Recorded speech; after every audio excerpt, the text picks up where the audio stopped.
Buenas tardes, tengan todos ustedes. Es un gusto tenerlos aquí en esta conferencia magistral que nos va a dictar la doctora Natalia Saltalamacchia, que además de ser directora general del Instituto Matías Romero, de la Secretaría de Relaciones Exteriores, la institución académica de nuestra Cancillería que forma a los futuros diplomáticos.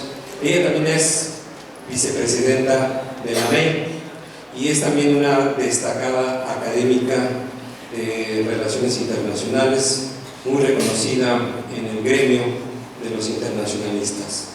Aprovechando que estaba en el público un embajador de carrera, un diplomático que ya ha atravesado por varios cargos diplomáticos y que tiene una amplia experiencia en la diplomacia y que ha publicado también muchos libros y que es un docente de varias universidades en la actualidad, invitamos al embajador Walter Astier para que también nos diera de viva voz algunas de sus experiencias o recomendaciones para aquellos que están interesados en ingresar al Servicio Exterior Mexicano.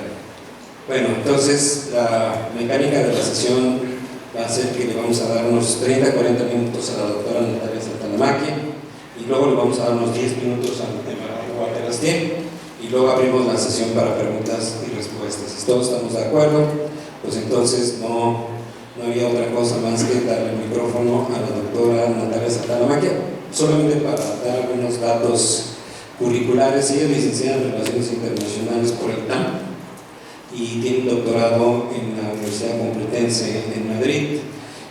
Fue una académica muy destacada en el ITAM, Instituto Tecnológico Autónomo de México, y sus líneas de interés son básicamente derechos humanos, América Latina, y ha ocupado también cargos importantes.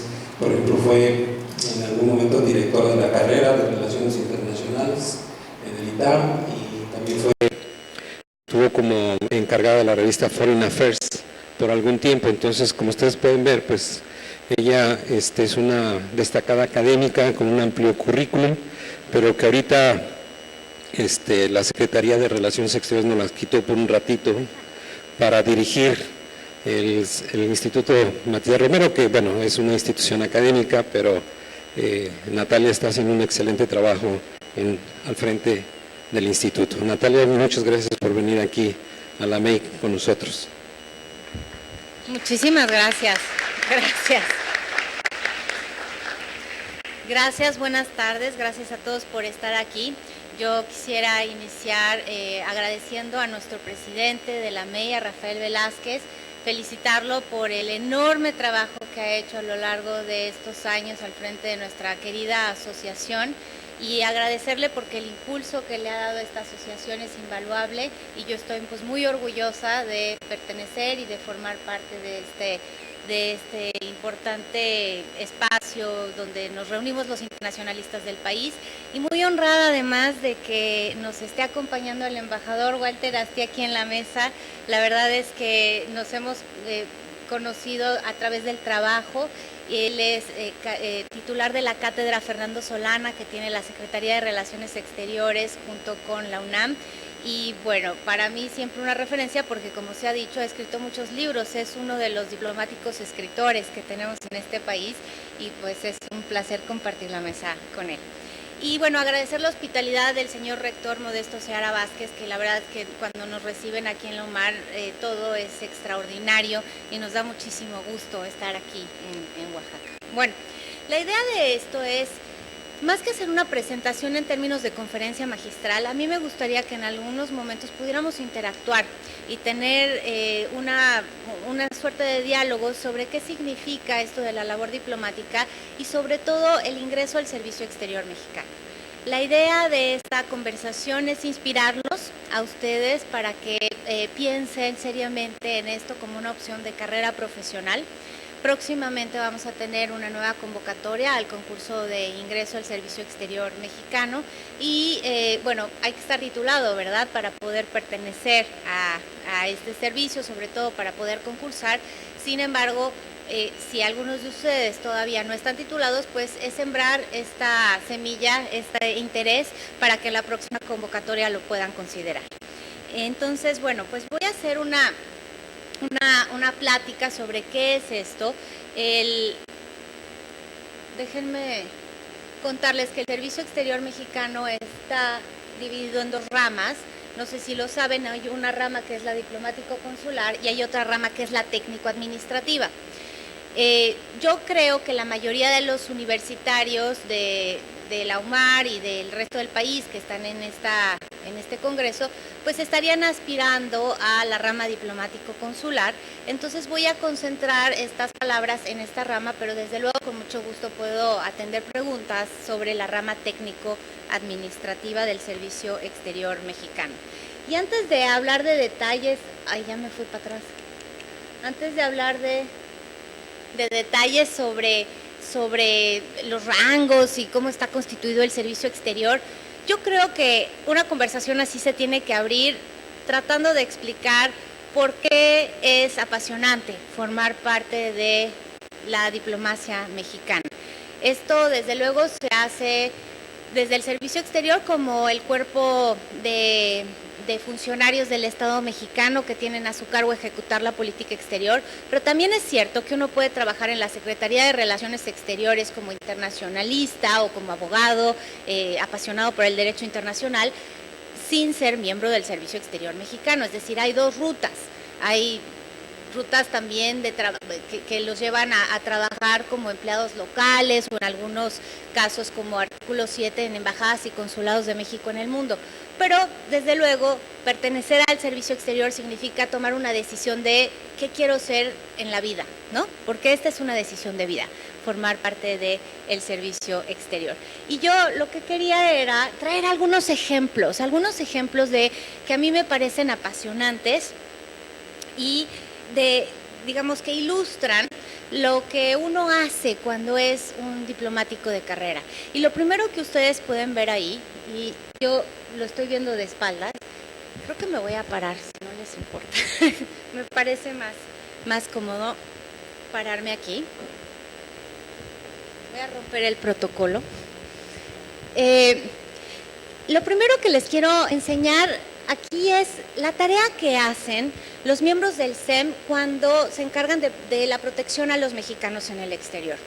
Una de las tareas, me parece más apasionantes, tiene que ver con cambiar la vida de la gente, con poder hacer algo que sea, digamos, en servicio y en beneficio de seres humanos de carne y hueso a los cuales vemos personalmente.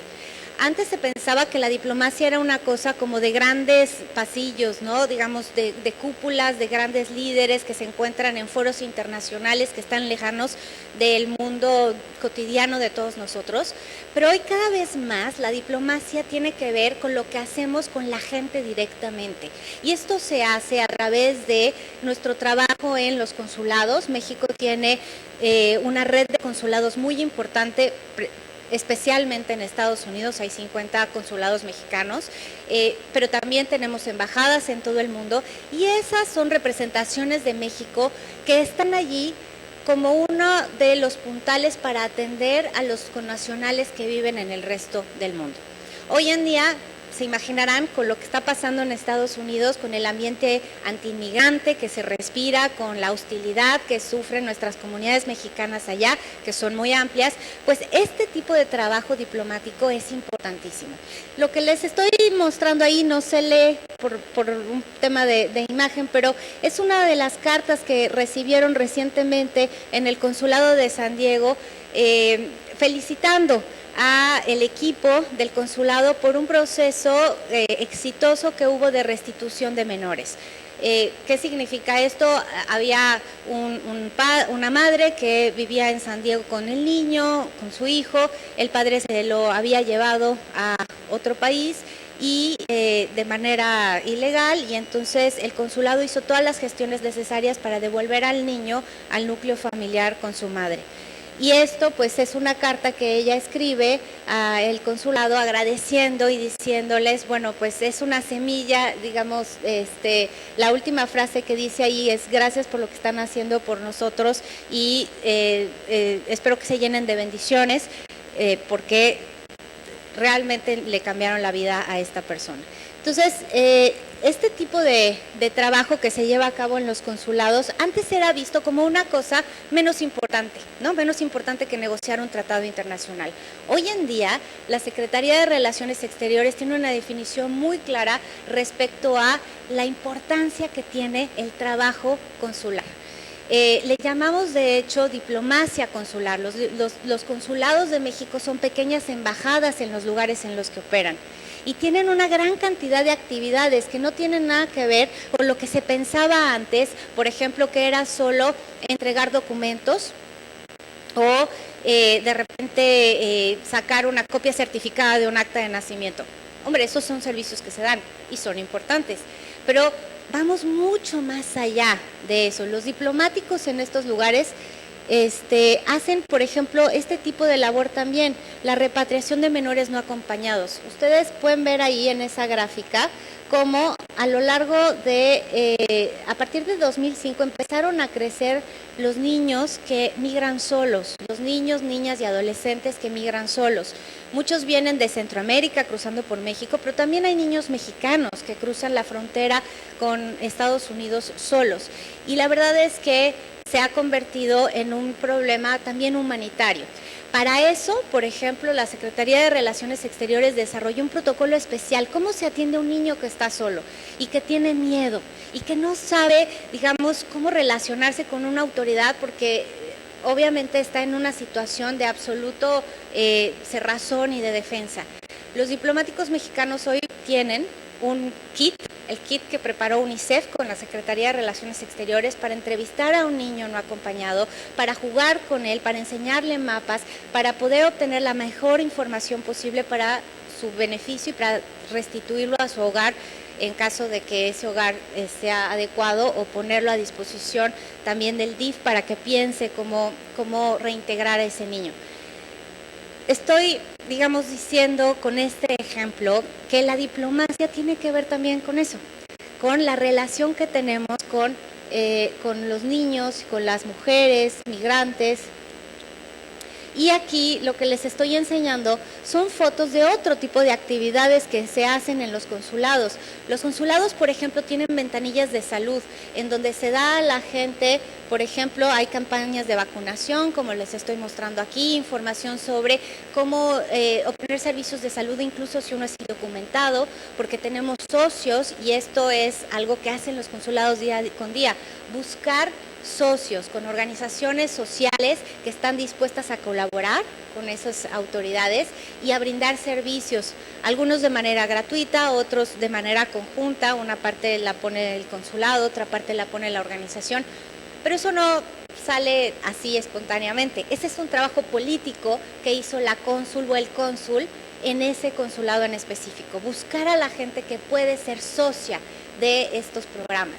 Entonces, fíjense, eso es hacer diplomacia también. Hacer diplomacia es ir con el sheriff y tener una buena relación con ese sheriff y decirle, cada vez que haya un connacional necesitamos que nos lo reporten y que le den un trato digno, y vamos a tener una buena relación con ustedes para que, cumpliendo la ley, sea posible que las dos partes se beneficien.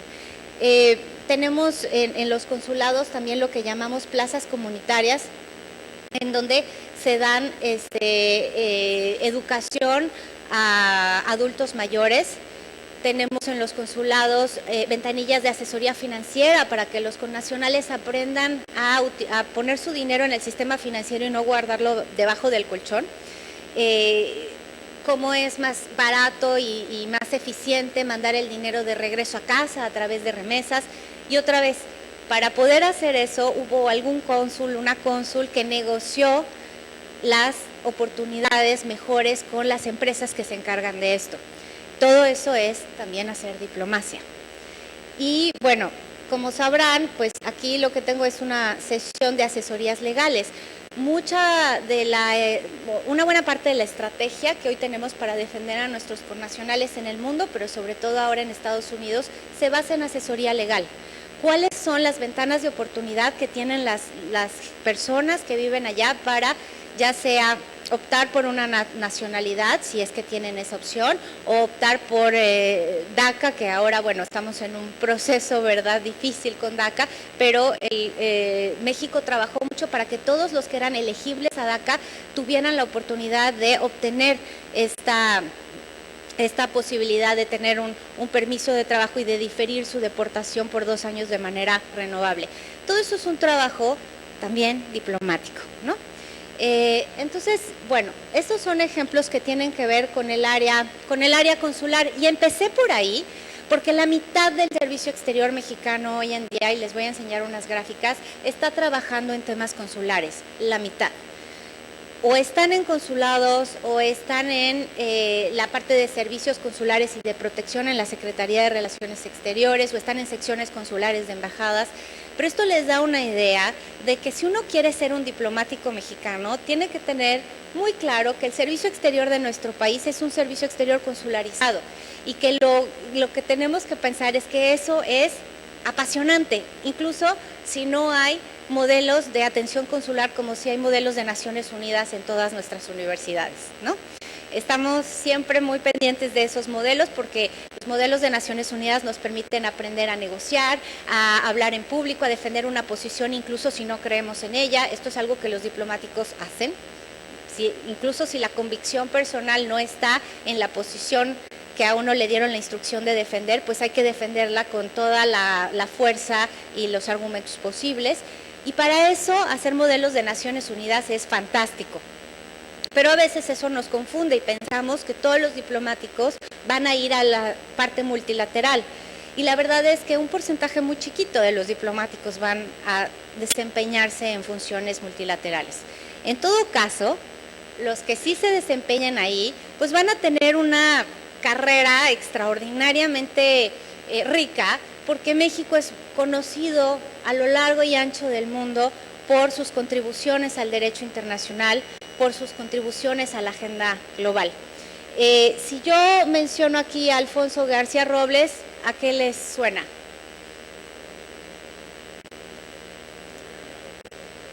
Que además, digamos, no está tan difícil porque aquí puse el tuit, ¿no?, de la organización del Premio Nobel, donde recupera la biografía de don Alfonso García Robles, conocido como Mr. Disarmament, ¿no?, que fue el gran artífice del Tratado de Tlatelolco en los años 60 y, digamos, fue pues pionero en esta materia. Aquí lo tienen a él firmando el tratado, y esa es una agenda de México que no se ha perdido.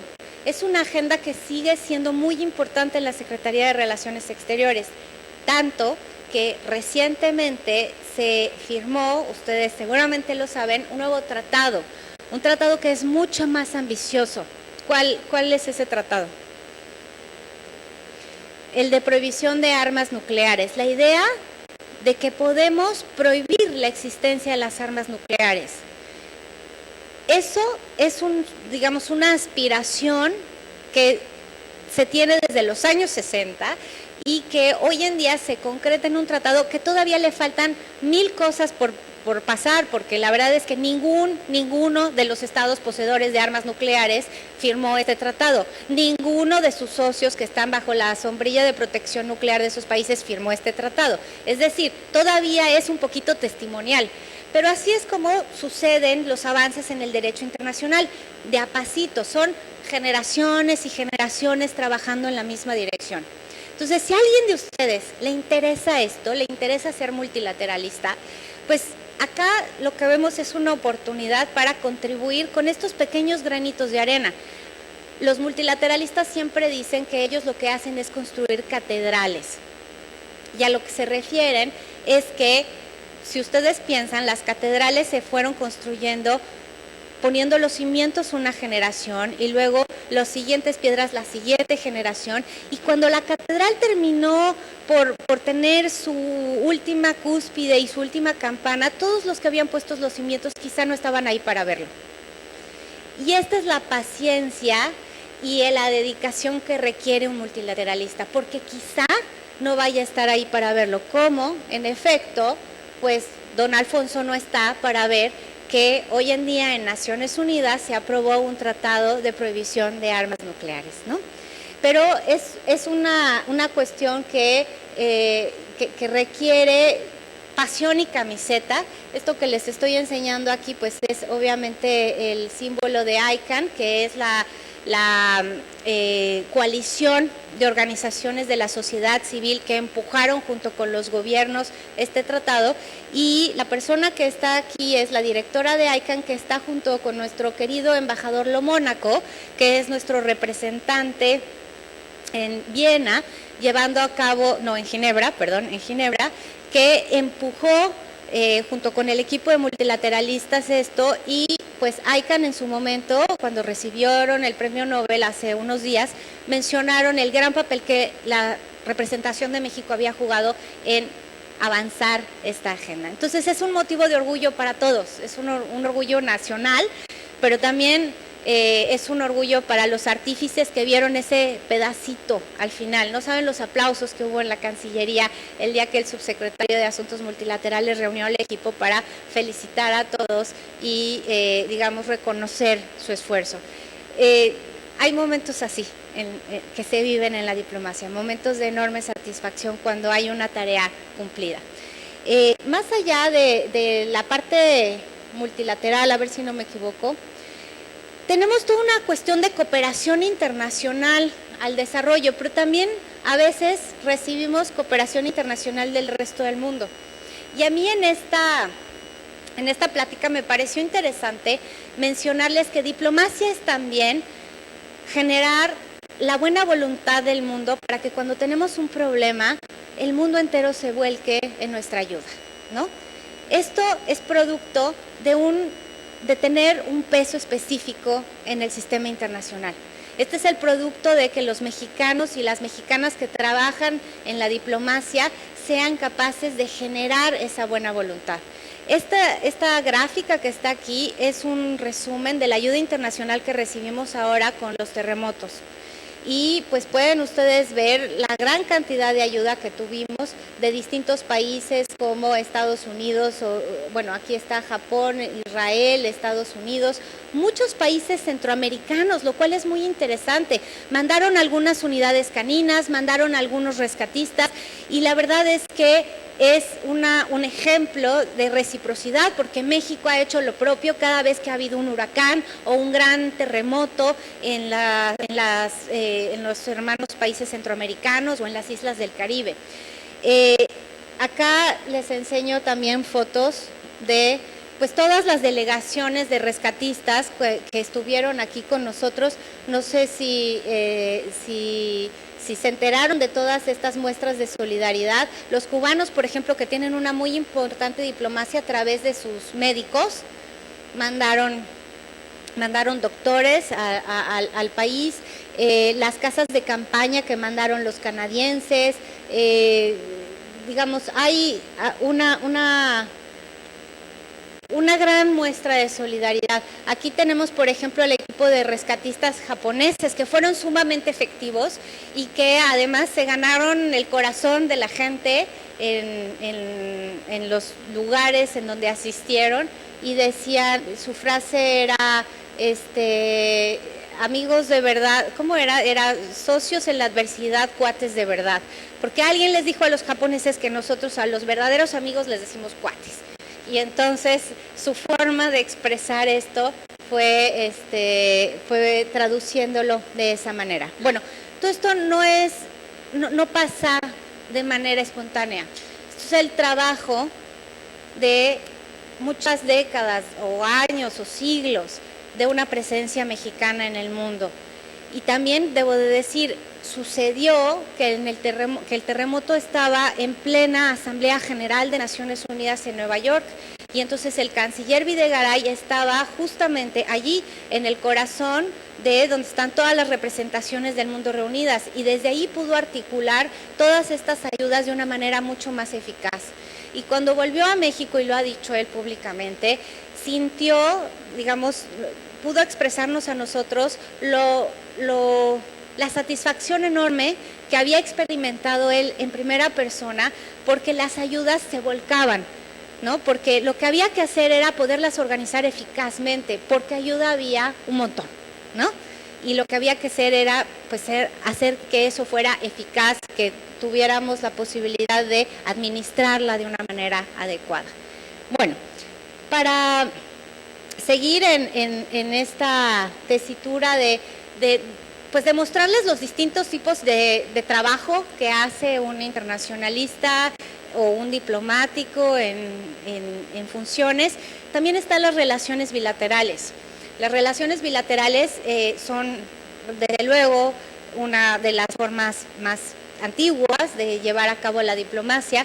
Y yo pongo aquí ejemplos, digamos, de un poquito de todo. Estoy mencionando en esta lámina la visita de Estado que hizo el presidente Peña a Macron, porque esto fue una gran distinción, el hecho de que se invitara a México a esta visita de Estado en ocasión de su fiesta nacional. Y lo menciono porque la verdad es que las relaciones con Francia habían estado un poco lastimadas. Yo no sé si se acuerdan de aquellos episodios escabrosos que vivimos, ¿no? En la relación con Francia. No fue fácil el caso de la señora Florence Cassés, etcétera. Y estábamos en un punto, la verdad, de relaciones que históricamente habían sido buenas, un poco bajo. Y entonces el trabajo de recuperación de una relación bilateral es muy importante, sobre todo cuando se trata de un país como Francia, con el cual tenemos una gran cantidad de intereses en común. Y, por ejemplo, los intereses en común que tenemos están incluso en el nivel multilateral. Con Francia hemos hecho una mancuerna exitosa para una iniciativa que llama a prohibir o moderar el uso del veto en el Consejo de Seguridad cuando se trata de crímenes de lesa humanidad, ¿no? Entonces, Francia, bueno, es un país con mucho peso específico y había que restaurar esa relación bilateral. Y la diplomacia logró hacer eso a partir de una serie de iniciativas hasta llegar a este punto. En diplomacia la forma es fondo. Cuando esto pasa en una relación bilateral es que hay algo que se está tratando de decir y no es solo una foto, ¿no? Creo que ese tipo de cuestiones ilustra el trabajo bilateral. Déjenme hablar de otro ejemplo, la relación con los países de Sudamérica. A veces los países sudamericanos nos ven lejanos, piensan que México volteó a ver a Estados Unidos y se olvidó de los hermanos de América Latina. Esta es una muy frecuente, digamos, pues reproche que escuchamos de los países de América Latina. Y en 2011 se lanzó una iniciativa que es la Alianza del Pacífico, que ha tenido mucho éxito. La Alianza del Pacífico está constituida por estos países que ven aquí, seguro que la conocen. ¿Sí? ¿Conocen la Alianza del Pacífico? Entonces nos juntamos con Colombia, con Perú y con Chile para hacer este acuerdo. Y lo que les quiero decir es que además de que sea un espacio de integración económica, de 4 partes y que tenga todo un tema de liberalización comercial y de movilidad estudiantil, hay becas para ustedes de la Alianza del Pacífico para ir a Chile y a Perú y a Colombia y viceversa, también nos dio un empuje a las relaciones bilaterales con esos países como no se había visto antes. Quizá con Chile sí, porque la historia de la relación bilateral Chile-México es importantísima y tiene su propia lógica. Pero la verdad es que no teníamos mucha agenda con Perú, por ejemplo. Esto, de hecho, se lo escuché al propio embajador de Perú en México, el extraordinario embajador Julio Garro, cuando dijo, la agenda era muy finita. Y a partir de que existe la Alianza del Pacífico, los peruanos y los mexicanos hablamos todo el tiempo de todos los temas y cada vez que nos juntamos en, por ejemplo, foros multilaterales, tenemos una afinidad que antes no era tan clara. Bueno, el trabajo de construir la Alianza del Pacífico es un trabajo diplomático de enorme intensidad. ¿Qué hace un diplomático cuando está construyendo esto? Pues se tiene que reunir con su contraparte, por ejemplo. El subsecretario de América Latina en México se tiene que reunir con sus pares, ministros, en los otros países y pensar cuál es la siguiente meta a la que queremos aspirar. queremos de repente establecer un voluntariado social de los jóvenes de la Alianza del Pacífico, para que esto no sea una cosa de gente aquí arriba, sino de personas de la sociedad que se conocen entre sí. Y entonces, ¿cómo armamos ese voluntariado? Entonces, a ver, ¿qué universidades de cada país pueden entrar en esto? ¿Con cuáles alumnos vamos a trabajar? ¿Cómo les damos las visas o les quitamos las visas para que esto sea posible? Esas son las cosas que van armando de a poquitos una agenda mucho más grande, como sería la de la Alianza del Pacífico. Bueno, entonces las relaciones bilaterales, queda claro, la relación con Canadá, que está en su apogeo, acaba de estar aquí el primer ministro Justin Trudeau, ¿no? Una relación que para nosotros es especialmente importante en el contexto de las renegociaciones del Tratado de Libre Comercio con América del Norte, y desde luego hubo mucha diplomacia para que cuando cambió el gobierno de Harper al gobierno de Trudeau se pudieran quitar las visas que los canadienses le habían puesto a los mexicanos. ¿Se acuerdan de que teníamos visa para entrar a Canadá? De repente era muy difícil conseguir esa visa, había bajado mucho la movilidad de mexicanos a Canadá, el turismo, etcétera, y no crean, nuestro embajador anterior se había batido a sangre y fuego porque quitaran esa visa, y por fin después se logró quitar ahora. Bueno, todo esto es una probadita. Yo creo que el embajador Astier va a poder decir cosas que hizo él en primera persona, como el gran diplomático de carrera que es él. Yo les estoy contando esto como una manera de decirles, bueno, esto la verdad es que es una carrera que vale la pena, porque cuando las cosas se ven, los resultados, uno se llena de orgullo, ¿no? Y se llena de pasión y de enorme satisfacción. Claro, como cualquier carrera hay que cumplir requisitos, hay que tener claridad sobre de qué se trata esta carrera. Entonces, ¿cuántos minutos tengo, profe? 10 minutos para contar un poco de esto, y después seguramente seguiremos abundando a través de las preguntas que ustedes tengan. Entonces, bueno, esto yo ya lo conté. Obviamente se trata de defender los intereses de México, de impulsar la inserción de México en la economía global. Una buena parte de nuestra diplomacia hoy en día es acompañar la agenda económica de la Secretaría de Economía, es fomentar las relaciones de México con otros actores internacionales, ampliando nuestra presencia, etcétera. Se nota que cuando pusimos el PowerPoint en otra computadora se me desconfiguró un poquito, pero creo que sí se entiende. Lo que estoy proyectando aquí es la pirámide. Este servicio exterior de carrera está conformado por rangos. Entonces, cuando uno ingresa al servicio exterior mexicano, una vez que acabó el concurso, tuvo éxito en todas sus etapas, su primer rango es el de agregado diplomático. A los 6 meses, si todo sale bien, sin mediar un concurso ni nada, se vuelven terceros secretarios. Pero a partir de aquí, para ascender hasta el rango más alto posible, que es el de embajador, se tienen que hacer concursos de ascenso. ¿Por qué? Pues porque esto está basado en un sistema meritocrático, en el cual la idea es que los que puedan probar que tienen las mejores capacidades y conocimientos necesarios para subir al rango superior sean los que asciendan. Y pues no todo el mundo puede ascender porque no hay igual número de plazas. Como ven, pues esto está pensado en términos de pirámide. Entonces, uno tiene que estar preparado, y este es el primer consejo operativo práctico, para tener una carrera de largo aliento, porque estos son muchos años dedicados a la carrera, y estar listo para ir ascendiendo despacito de un rango a otro a través del esfuerzo personal y la dedicación, ¿sí? No es meteórico, uno no va a llegar embajador en 5 años ni en 10. Lo más probable es que se tarde 35. Y lo cierto es que además la estructura pues está jerarquizada. Acá hay una idea de que pues los rangos superiores, a partir de consejeros, ministros y embajadores, pues tienen puestos directivos, puestos donde se toman decisiones estratégicas, mientras que los primeros secretarios, segundos y terceros son más bien operativos, son aquellos que operan las decisiones que los mandos superiores han diseñado, elaborado, etcétera, ¿de acuerdo?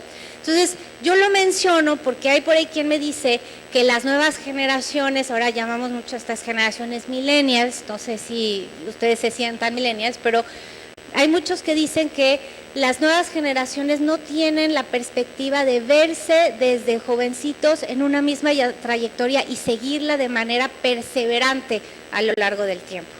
Yo lo que les quiero decir es que el Servicio Exterior Mexicano necesita perseverancia y necesita que uno se lo tome como una cosa, digamos, que es de largo plazo. Luego, aquí, pues yo no alcanzo a ver la diferencia en colores, pero bueno, lo que les quería contar justamente es que el 49%, si no me equivoco, está en la parte consular, el 8% en la parte multilateral y el 43% en la parte bilateral. ¿Y por qué digo esto? Pues por lo que ya había mencionado. Está muy bien querer trabajar para las organizaciones internacionales, es una aspiración muy legítima y seguramente los que sean buenísimos en negociación y en derecho internacional y en la capacidad para hablar a través de culturas, ¿no? Y de entenderse con el del frente, aunque venga de una civilización o de una cultura o de un entorno muy distinto, va a tener mucho éxito. Pero hay que saber que en el Servicio Exterior Mexicano lo más probable es que pasen muchos años más bien en la parte consular. Mujeres y hombres, esto es un llamado a las chicas que están aquí. Necesitamos más mujeres, necesitamos más igualdad de género en el Servicio Exterior Mexicano. Esta gráfica que se ve aquí nos enseña que hay una distribución más o menos 70-30, 30% son mujeres, 70% son hombres. La verdad es que eso no se corresponde con el mundo real, ¿no? Acá somos más o menos 50-50. Y eso también tendría que pasar en el Servicio Exterior Mexicano. Entonces, la verdad es que va mejorando la perspectiva en los rangos más recientes, porque más mujeres han querido incorporarse al servicio exterior. Miren, aquí es en el rango de embajadores 73-27, en el de terceros secretarios estamos mejorcito, ¿no? 62-38. Pero en el último concurso de ingreso, que además a mí me tocó organizar, volvimos al 70-30. Después de haber logrado un 50-50 en el concurso anterior. Entonces yo sí tengo mucha pasión en este tema por decirles a las mujeres que estén interesadas en este tipo de profesión, pues que le entren, porque lo que nos pasó analizando las estadísticas del concurso de ingreso es que ya desde entrada se habían inscrito menos mujeres que hombres. Entonces no fue un proceso de que se fueran quedando afuera las mujeres en las etapas, sino que se mantuvo una proporción 70-30 a lo largo de las etapas.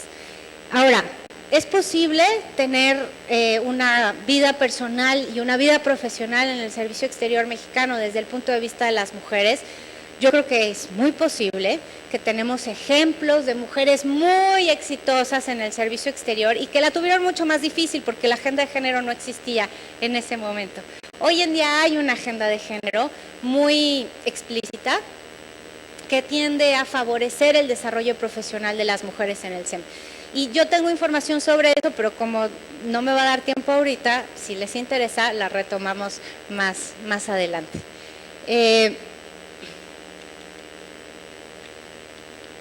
Bueno, esto ya. Una cosa que les quería mencionar son un poco cuál es el perfil de los aspirantes. Este perfil de los aspirantes, digamos, es el que está generalmente en las convocatorias. A esto le podemos sumar otras cosas. Pero, desde luego, pues necesitamos a gente que tenga un amplio conocimiento de relaciones internacionales, pero también del país al que van a representar, ¿no? De México. Es decir, uno solo puede representar bien a un país, a una marca, a lo que sea, si cree fervientemente en ese país y en esa marca, ¿no? Entonces, solo los amantes de México realmente van a ser buenos diplomáticos, porque en el curso de la profesión uno más de una vez, y ya lo había yo dicho, va a tener sus propias críticas y eso es lo más normal y de hecho queremos pensamiento crítico en el Servicio Exterior Mexicano respecto a cosas que ocurren en el propio país. Esto es muy natural, pero también va a tener que saber escoger en dónde dice esas críticas y para qué sirven esas críticas y cómo las hace constructivas. Entonces, las personas que tienen una pasión, digamos, por, déjenme ponerles un ejemplo, defender causas sociales, que eso es lo que más me llena a mí de ver a los jóvenes, cuando se vuelcan a la calle con causas sociales de todo tipo. Pero lo quieren hacer desde, por ejemplo, una militancia partidista o desde una ONG, etcétera, que son todas pues vertientes muy legítimas y muy importantes y muy valiosas. Tienen que saber que su espacio no es un servicio profesional de carrera, en el cual no es el tipo de actividad que van a poder hacer, ¿no? Entonces, todos estos espacios de acción, de militancia, de propuesta social, son valiosísimos para este país y los necesitamos, pero cada quien tiene que saber que desde qué trinchera quiere llevar a cabo esta causa o esta militancia, ¿no? La otra, hay que tener vocación de servicio y capacidad de adaptación. Vocación de servicio creo que se explica cuando uno se da cuenta que en muchas ocasiones puede estar adscrito a una embajada muy lejana de México y conocer solo a los 4 empleados de la embajada con los que va a estar y de todas maneras mantener el brío, el entusiasmo y la capacidad de hacer su chamba de la mejor manera. Como hay una rotación, un principio de rotación, los diplomáticos no se quedan más de, bueno, la ley establece los límites de tiempo, entonces pueden ser entre 4 y 6 años, pero por ningún motivo se pueden quedar más tiempo por un principio básico que no es solo del Servicio Exterior Mexicano, sino de todos los servicios, que tiene que ver con que uno tiende a generar lazos de afecto y de una cierta identidad con el país en el que vive. Y siempre es muy importante que un diplomático, su primera identidad y su principal afecto sea el propio país. Entonces, la rotación es un principio que usan todos los servicios exteriores del mundo. Entonces, la vocación de servicio va por ahí. ¿Estoy dispuesto a ir rotando por el mundo? ¿Estoy dispuesto a cambiar de idioma, de ambiente, de clima, de comida? Yo creo que la respuesta de muchos jóvenes hoy en día es sí, eso quiero de mi vida, ¿no? Yo los veo comiéndose al mundo, los veo siendo ciudadanos globales, buscando esa diversidad.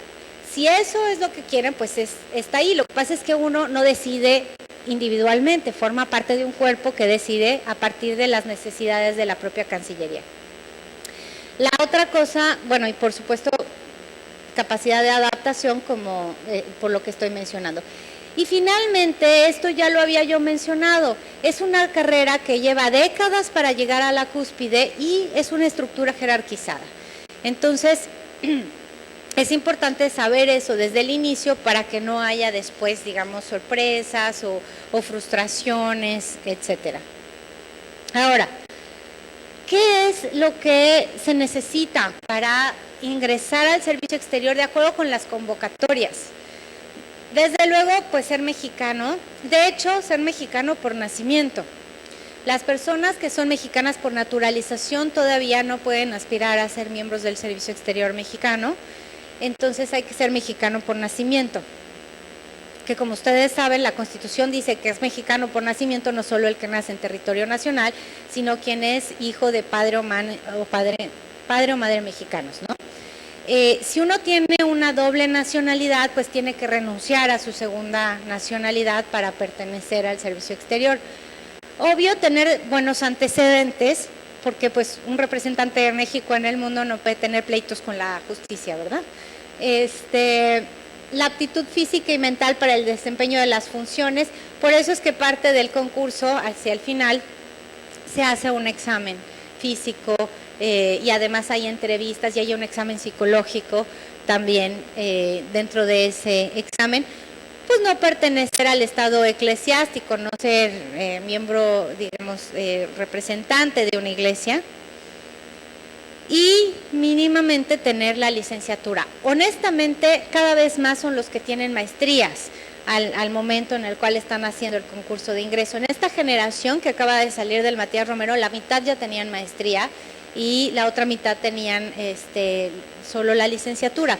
Pero nos pasa también en la rama técnico-administrativa. En esa rama el requisito es solo haber terminado el bachillerato, y la verdad es que ya todos tienen de la licenciatura para arriba, ¿no? Porque este es un México cuya nivel educativo pues ha ido avanzando con el tiempo, y para fortuna de todos pues tenemos un nivel educativo que supera con mucho el requisito básico de la licenciatura y del servicio exterior.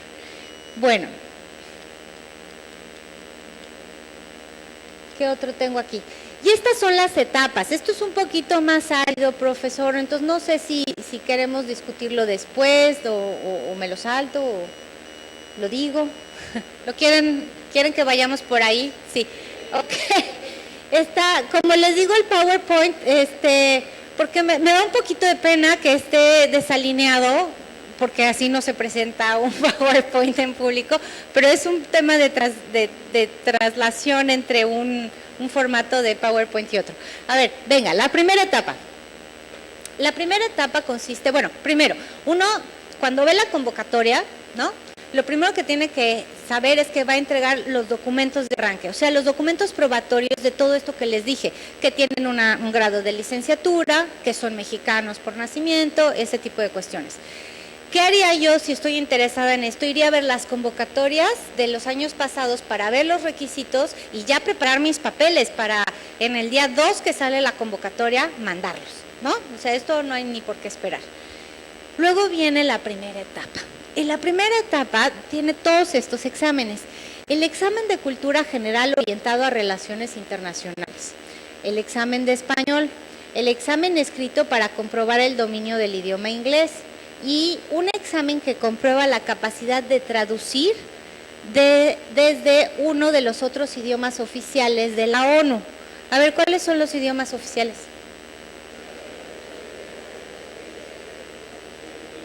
Árabe. Exactamente.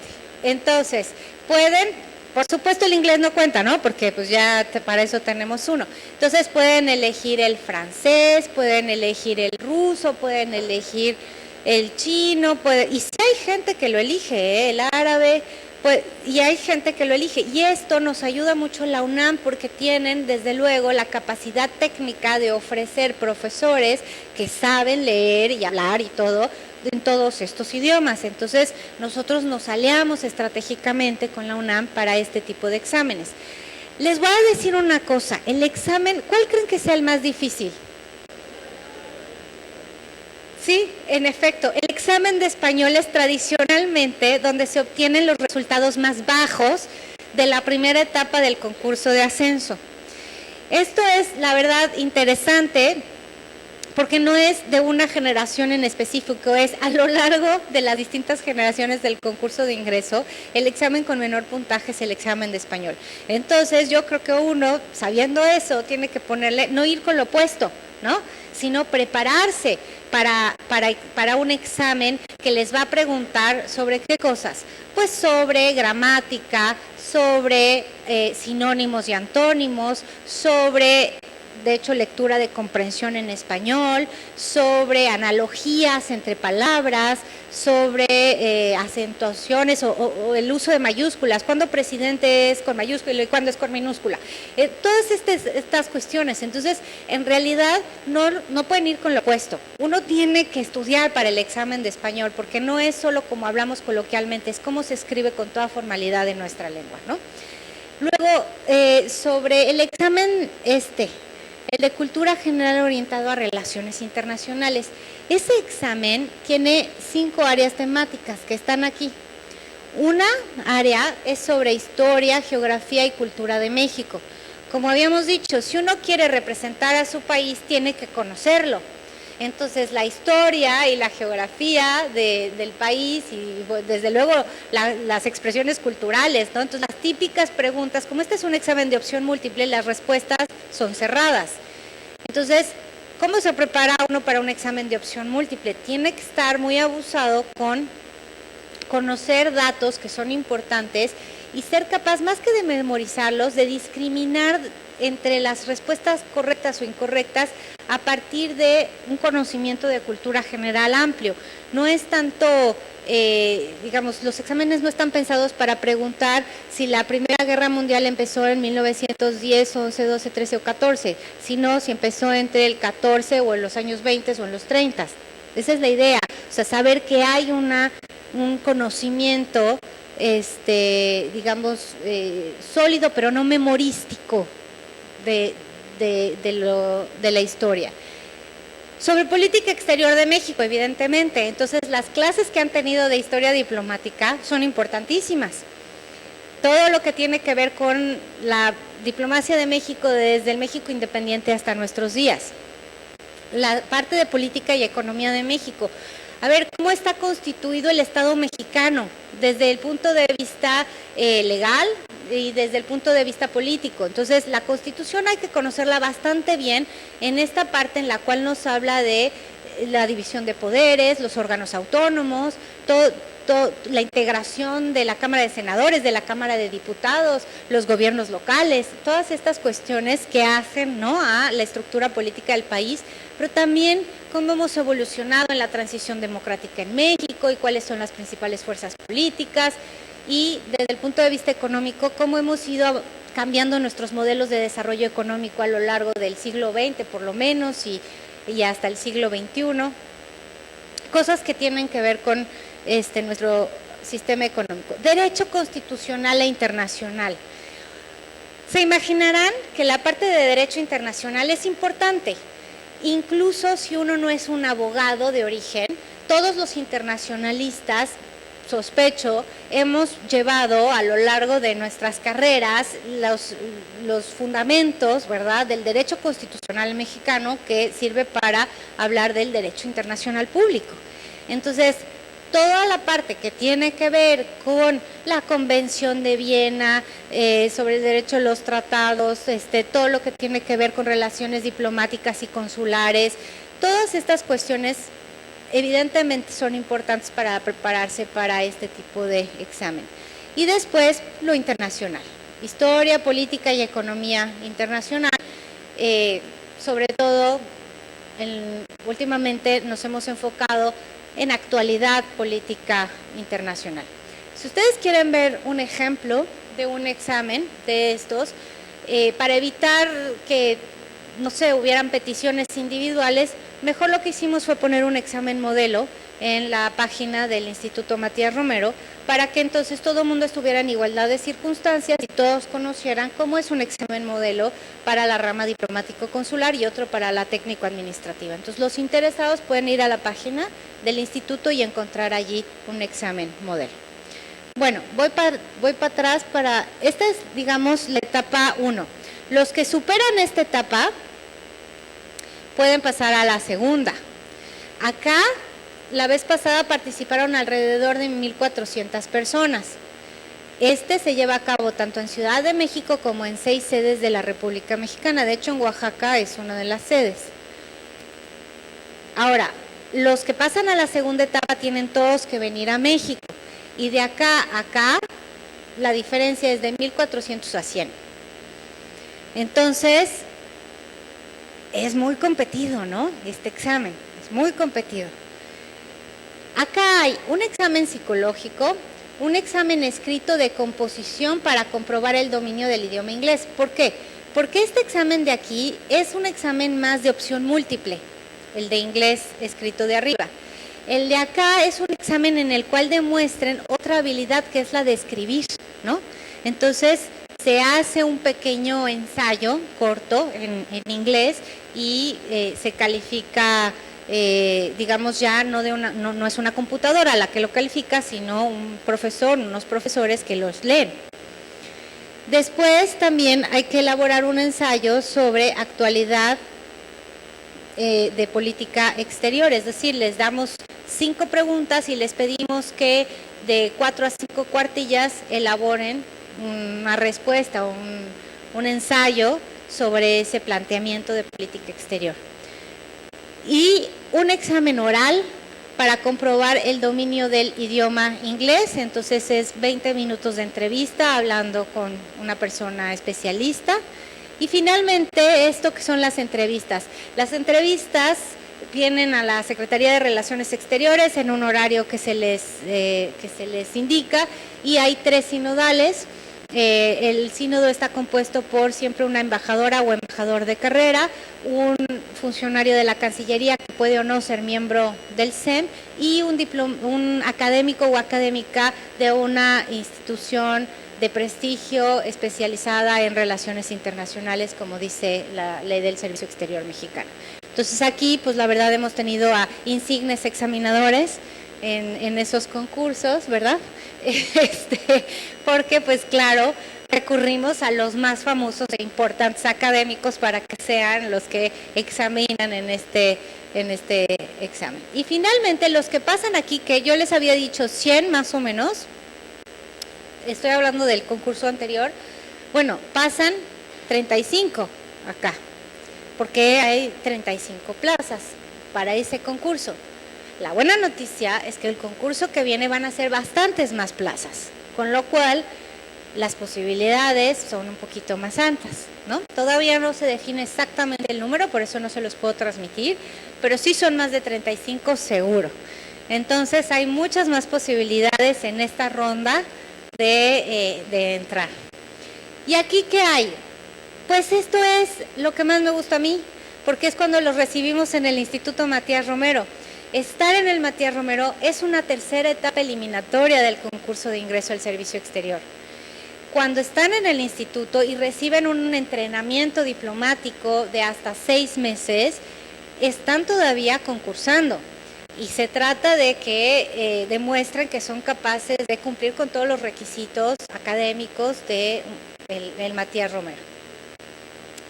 También después de eso, ya, hacen 3 meses de práctica en la Secretaría de Relaciones Exteriores y bueno, y el examen médico que les había yo mencionado.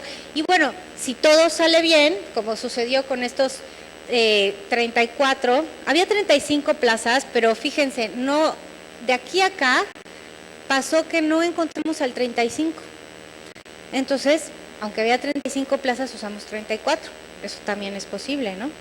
Y los 34 que llegaron aquí, los 34 ya son agregados diplomáticos, acaban de tomar protesta con el señor canciller Videgaray y pues ya iniciaron su carrera diplomática, lo cual pues a nosotros nos llena de orgullo porque los hemos tenido en casa durante 6 meses. Bueno, pues muchas gracias y quedo a la orden para preguntas.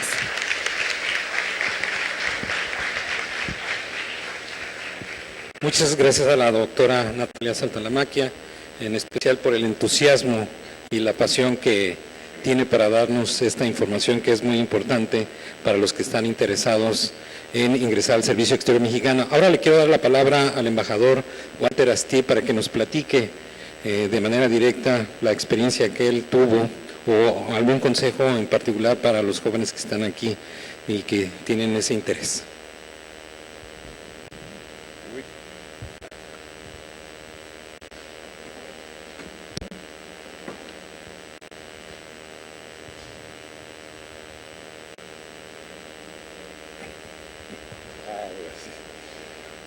Bueno, muy buenas tardes, muchas gracias a Natalia, a Rafael por invitarme aquí de improviso a decir unas cuantas palabras y demás, lo cual obviamente hago con muchísimo gusto, pues porque dediqué toda mi vida profesional a ser miembro del Servicio Exterior Mexicano y hice toda la carrera que ella mencionó. Pues yo fui, en mi época se comenzaba por ser vicecónsul, después fui tercer secretario, segundo secretario, primer secretario, consejero, ministro y llegué finalmente a ser embajador de México.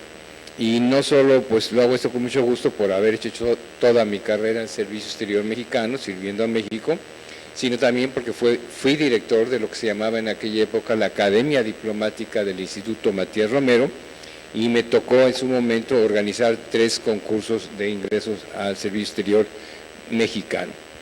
Bueno, yo lo que quiero decirles es que ahora me dedico a la academia y siempre les pregunto en las universidades donde doy clase de entrada a los estudiantes de RI, y ayer lo hice aquí precisamente y ahorita lo voy a hacer con ustedes, es, a ver, por favor levanten la mano los que quieren o desean o piensan ingresar al servicio exterior mexicano. Bueno, pues bastantes. Qué bien, porque desgraciadamente algunas clases que inicio, ¿verdad? Pues pregunten, no hay ninguno.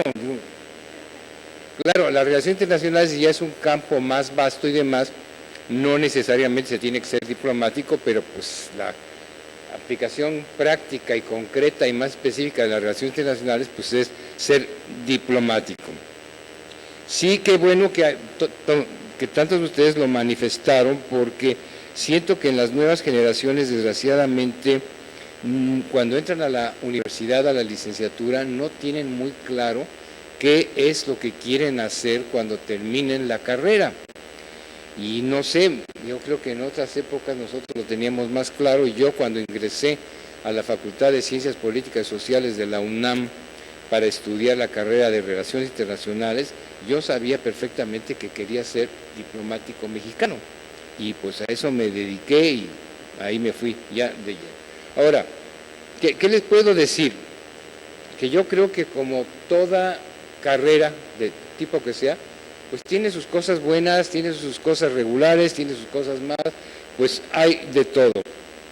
Desgraciadamente, visto desde el exterior, hay muchos estereotipos, y se cree que por los diplomáticos nos la pasamos rascándonos la panza, ¿verdad? Y asistiendo a ceremonias y a cócteles y más champán y no sé qué y no sé cuánto. Pues la verdad es que sí tiene mucho de eso, pues sí, porque la diplomacia es fundamentalmente un ejercicio cotidiano de relaciones públicas. Lo mandan a uno a otro país para representar al país, y para hacer una buena representación, pues obviamente tiene que relacionarse con los políticos, con los empresarios, con los medios de comunicación, you name it, con todos ellos.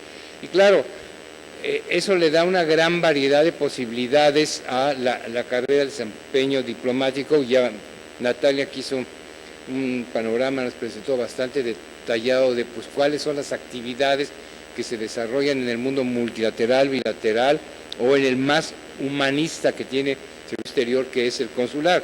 Y yo les puedo decir en mi caso que sí, pues tuvo mucho de glamour. Por ejemplo, conocí y platiqué con Reagan, con el presidente Bush, conocí a la reina Isabel, es más, bailé una noche en Buckingham Palace, ¿verdad? Conocí al rey de Bélgica, Balduino, conocía después a la reina Margarita de Dinamarca, así, grandes personalidades. Pero no quiere decir que pues todo el tiempo se nos va en esa vida de glamour. También les puedo decir que varias veces tuve que meterme a las cárceles más infames del mundo, ¿verdad? Y lo que nunca, quizá ninguno de ustedes ha ido a una cárcel. Bueno, pues en la función diplomática sí, le toca a uno de repente, ¿sí? Ah, no, perdón. Ir a visitar a connacionales que han sido arrestados y demás, y entrevistarse y ver su situación, y eso, créanme, no es una experiencia nada si lo vemos en el cine, y pues lo vemos de lejitos, pero cuando está uno adentro, que le cierran la puerta donde va uno pasando y se queda allá adentro, da miedo. También les puedo decir que otras experiencias nada cómodas fue, pues muchas veces tuve que enfrentar, sin embajador de México, manifestaciones, protestas, por problemas que había en México, como los de Acteal, de derechos humanos, y tiene uno que enfrentar a los protestantes que van y gritan y los insultan insultan a México, no sé qué. Tiene uno que lidiar con la prensa negativa, ¿verdad? Porque cuando pasan cosas negativas en México, pues la prensa nos ataca y muchas veces exagera y pues es que estás defendiendo. Me tocó, incluso siendo embajador en Dinamarca, que me pusieran en la oficina una bomba, ¿ya? Y no era una yucateca, ¿verdad? Sino era de las de ver, que explotó y voló la puerta. Además, incluso pues en la época que yo era ministro para asuntos políticos en Washington, en la época de Reagan y el presidente de la Madrid tuvimos una relación muy difícil, que creímos, valga la pena decirlo, creímos que era la última, porque después ya negociamos el TLC y creímos que ya todo iba a ser miel sobre hojuelas y etcétera, y ahorita estamos viviendo una época, pues yo creo que parecida, si no es que peor, a la que tuvimos con Reagan.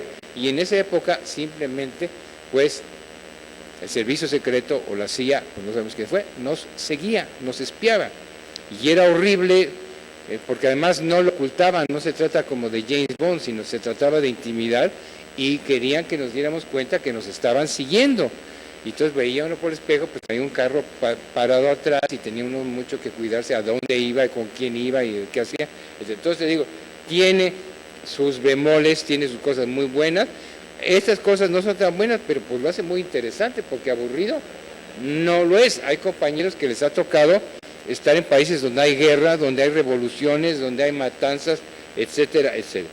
Pero sí quiero decirles que yo creo que uno de los más grandes honores que un mexicano puede tener es ser el representante de su país en el extranjero. Y son realmente pocos los que podemos decir que yo represento a mi país en el extranjero, pues porque somos menos de 2,000 los miembros del servicio exterior y demás, y es un gran honor. Y créanme que muchas veces es sumamente gratificante. Les cuento, yo mi último puesto en el exterior fue como embajador de Honduras. Y pues por las condiciones climáticas, porque es un país bastante subdesarrollado, pues que no está lejos de aquí, de ustedes y demás, pues cada rato me andaba yo enfermando del estómago, por el clima, etcétera, etcétera. Bueno, mi satisfacción fue increíble, que nunca un doctor me cobró la consulta ni el tratamiento.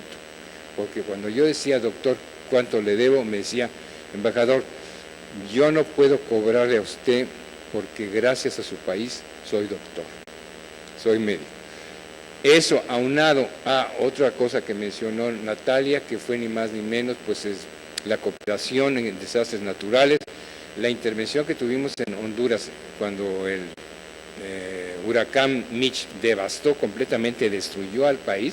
México tuvo una actuación de primera y eso cambió la relación tremendamente, porque siempre hemos tenido, por muchas razones que no vamos a hablar ahorita, una relación muy difícil con Honduras, especialmente por la cuestión aquella de los contras en la época de Reagan, etcétera, etcétera. Pero eso cambió el panorama, y desde ese momento, por la actuación que tuvo las Fuerzas Armadas mexicanas y las miles de gentes que salvaron y cómo recuperaron el centro de la ciudad de Tegucigalpa, pues cambió totalmente la historia, y desde entonces nos adoran y nos idolatran y están sumamente agradecidos. Nada más quiero decirles otra cosa. Yo cuando les pregunto por qué no quieren ingresar al servicio exterior, porque tienen dudas, hoy es muy difícil, es muy complicado. Miren, yo no pertenezco a una familia política que tenga contactos, porque tenemos la mala percepción, bueno, pues justificada, ¿verdad?, de que en México las cosas se mueven de una forma muy peculiar y que todo en el gobierno pues es cuestión de tener palancas, influencias, no sé qué. Y mucha gente se decepciona anticipadamente, si no, ¿para qué? Si todo ahí se da por pues palancas, conocimientos, recomendaciones y demás.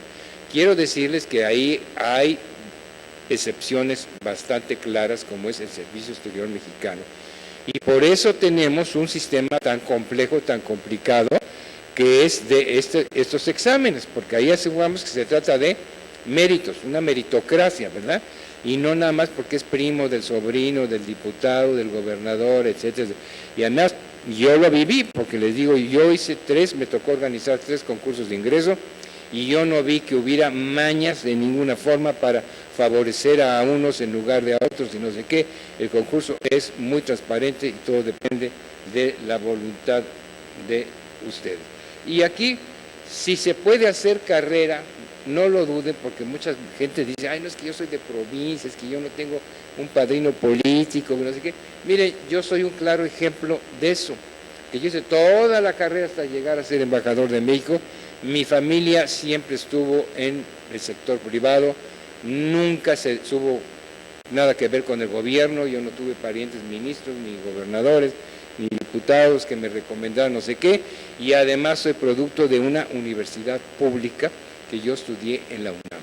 Y presenté mis exámenes, ingresé, hice carrera, a veces me fue mejor, a veces me fue peor, pero se los aseguro que no me arrepiento de haber ingresado al Servicio Exterior Mexicano y fue sumamente satisfactorio para mí realizar lo que hice. Entonces yo los animo, y yo creo que es la intención de Natalia, de que se entusiasmen con esto de la posibilidad. Es una carrera muy bonita, les repito, pues representar al país en el exterior, y ya un poco les dimos un atisbo de que pues no es aburrido porque hay cantidad de cosas muy buenas y otras no tan buenas, pero pues hay muchísimo que hacer, y además pues es un trabajo de por vida, que ya en nuestra época que estamos viviendo, bueno, ya saben, las empresas quiebran y los corren y no sé qué.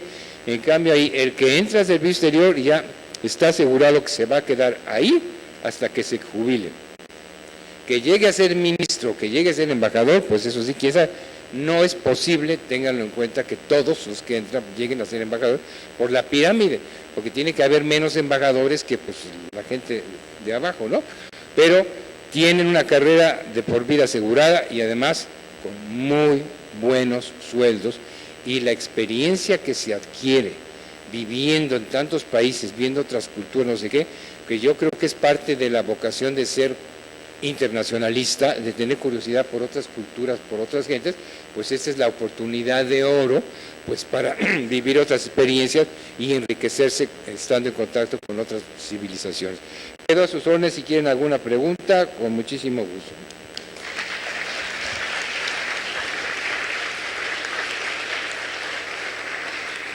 Muchas gracias al embajador Walter Astié. Quiero saludar al embajador Bremer, que está incorporándose al recinto ahorita y que va a dar una conferencia magistral en 15 minutos sobre guerra y paz. Yo les recomiendo mucho que se queden a escuchar al embajador Juan José Bremer. Él tuvo varios puestos en diferentes países, fue embajador de la Unión Soviética o Rusia. Rusia o Unión Soviética, Unión Soviética. En Inglaterra, en Reino Unido y en Washington estuvo, en Cuba también estuvo el embajador. Yo le tengo especial cariño al embajador Juan José Bremer porque yo hice mi servicio social en la Cámara de Diputados cuando él era el presidente de la Comisión de Relaciones Exteriores, embajador. Y bueno, pues los invitamos a que se queden a la conferencia que va a dictar el embajador Bremer, se las recomiendo mucho. Tenemos tiempo para una o dos preguntas por si quieren hacerlas. Por favor, rapidito porque no tenemos mucho tiempo. Muchas gracias. Acá está el micrófono. Rápidamente, Guillermo Barrichua para servirles. Soy propietario hotelero ahora, pero mi base original fue el transporte. Tocaron varios temas que desde ayer vengo comentando, entre ellos es la doble o triple o cuádruple nacionalidad. Un tema que se tocó muy fuerte hace 20 o 25 años y que finalmente se dio en México, pero que en aquel tiempo nos servía como una traba para que, si no en el servicio diplomático, en el servicio de negocios pudiéramos nosotros hacer mejores negociadores en beneficio de México, teniendo la doble nacionalidad.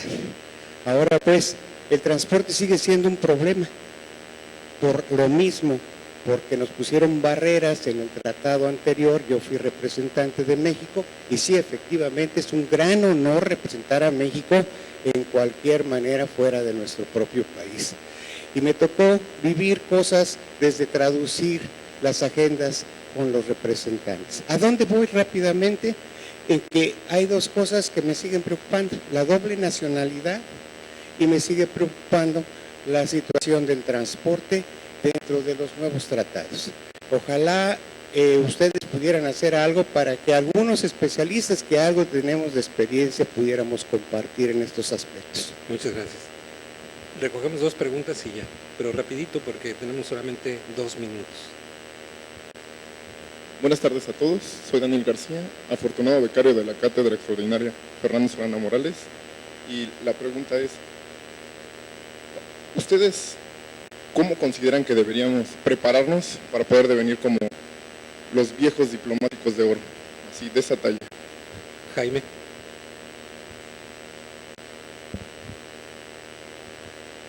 Rapidito, por favor, y con esto terminamos. Bueno, muchas gracias por la plática y la pregunta es breve. ¿Recomiendan hacer la maestría antes de ingresar al servicio o intentar ingresar al servicio y durante realizar la maestría? Muchas gracias. Sí, muchas gracias por las preguntas. Bueno, empiezo por la última. Probablemente sea mejor, si uno tiene muchas ganas de hacer una especialidad y una maestría, hacerla antes de entrar al servicio exterior, porque después la verdad es que se convierte en un asunto más difícil. Existen licencias, y esto lo quería decir, cierta flexibilidad. De hecho, ahora se extendieron, antes había solo un año de licencia, ahora pueden haber más años de licencia para hacer por ejemplo, un estudio de posgrado. Pero me parece que si uno ya tiene ese objetivo, es mejor llevarlo a cabo, y además seguramente eso lo va a colocar en una posición todavía más competitiva al momento de hacer el concurso de ingreso al servicio exterior. Sobre cómo prepararse para ser diplomático, wow, es una pregunta que puede tener varias vertientes. Yo pensaría, hay una parte que es una vertiente técnica y hay una parte que es una vertiente humanista. Entonces, en la vertiente técnica, en realidad ya hemos mencionado cuáles son las habilidades que se requieren. Las habilidades que tienen que ver con idiomas, pero también tienen que ver con la capacidad de interlocución con el del enfrente, que es un otro distinto y diverso. Y todo eso son cuestiones que se pueden, digamos, enfocar con estudios y talleres, etcétera. Pero la parte humanista es la que yo creo que es un reto más grande, porque yo creo que ser un representante de México implica, en efecto, ser una especie de conocedor de la diversidad y la riqueza de nuestro país. Y eso uno lo prepara a lo largo de la vida, eso no se aprende en una sentada en un libro, ¿no? Entonces, me parece que esta preparación, que es muchísimo más ambiciosa y omnicomprensiva, tiene que ver con las lecturas que uno va haciendo desde pequeño, y esas que lo nutren a uno de todos estos saberes que después se vinculan en la cabeza de una persona y le prestan elementos para relacionarse frente a otro de una manera mucho más eficaz. Entonces, yo diría, está esa parte técnica muy controlada, y la otra, pues, que se construye a lo largo de la vida, y bueno, ya nos dirá también el embajador Astier sobre eso. Y finalmente, la doble nacionalidad. Por ahora ningún servicio exterior que yo conozca del mundo acepta que sus representantes tengan una doble nacionalidad, pero sí existen la posibilidad de que, en el caso, digamos, una doble nacionalidad adquirida a través de una naturalización. Pero cuando ya hay acuerdos de doble nacionalidad, lo que se suele hacer es que ese representante nunca estará adscrito al país del cual es doble nacional, para que no haya un conflicto de interés. Muchas gracias, Natalia. Sí, yo nada más, porque esa pregunta la oigo mucho, es decir, ¿qué opinión darles de cómo prepararse? Y como dice Natalia, es que, bueno, sabemos, y ustedes lo saben mejor que yo, que tienen la pésima costumbre de que si tienen un examen la semana que entra, pues apenas ahorita 2 días antes, 3 días antes, se ponen a estudiar, a repasar los apuntes, el libro, no sé qué. Así, it doesn't work that way. Así no funciona en este caso. ¿Por qué? Porque es un examen de conocimientos generales sumamente amplio. Y ahí encuentran historia, teatro, filosofía, novelas y todo. Entonces, es una acumulación de conocimientos que se adquiere con el tiempo. Y yo lo que les digo es que los que sepan ya que quieren ingresar, presentar los exámenes, desde que comiencen la carrera, vayan ampliando su nivel de conocimiento, que lean algo extra, que se pongan a leer revistas, que compren libros, que vayan a conferencias, que tomen un cursillo. Es decir, ya váyanse preparando desde mucho tiempo antes, porque a la mera hora, pues en un mes previo al examen de conocimiento general, pues no van a poder aprenderse, ¿verdad?, cuáles son los principales ríos de Mesopotamia o de China y cuál es la última novela de García Márquez y demás. Entonces tiene que ser ya un gran cúmulo de conocimientos adquirido a lo largo de mucho tiempo. Muchas gracias a los dos por esta espléndida plática.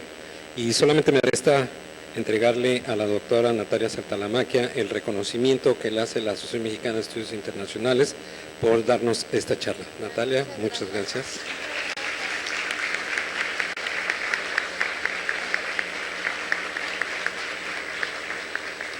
Los invitamos a que se queden a la siguiente conferencia magistral, que va a estar muy buena, garantizado.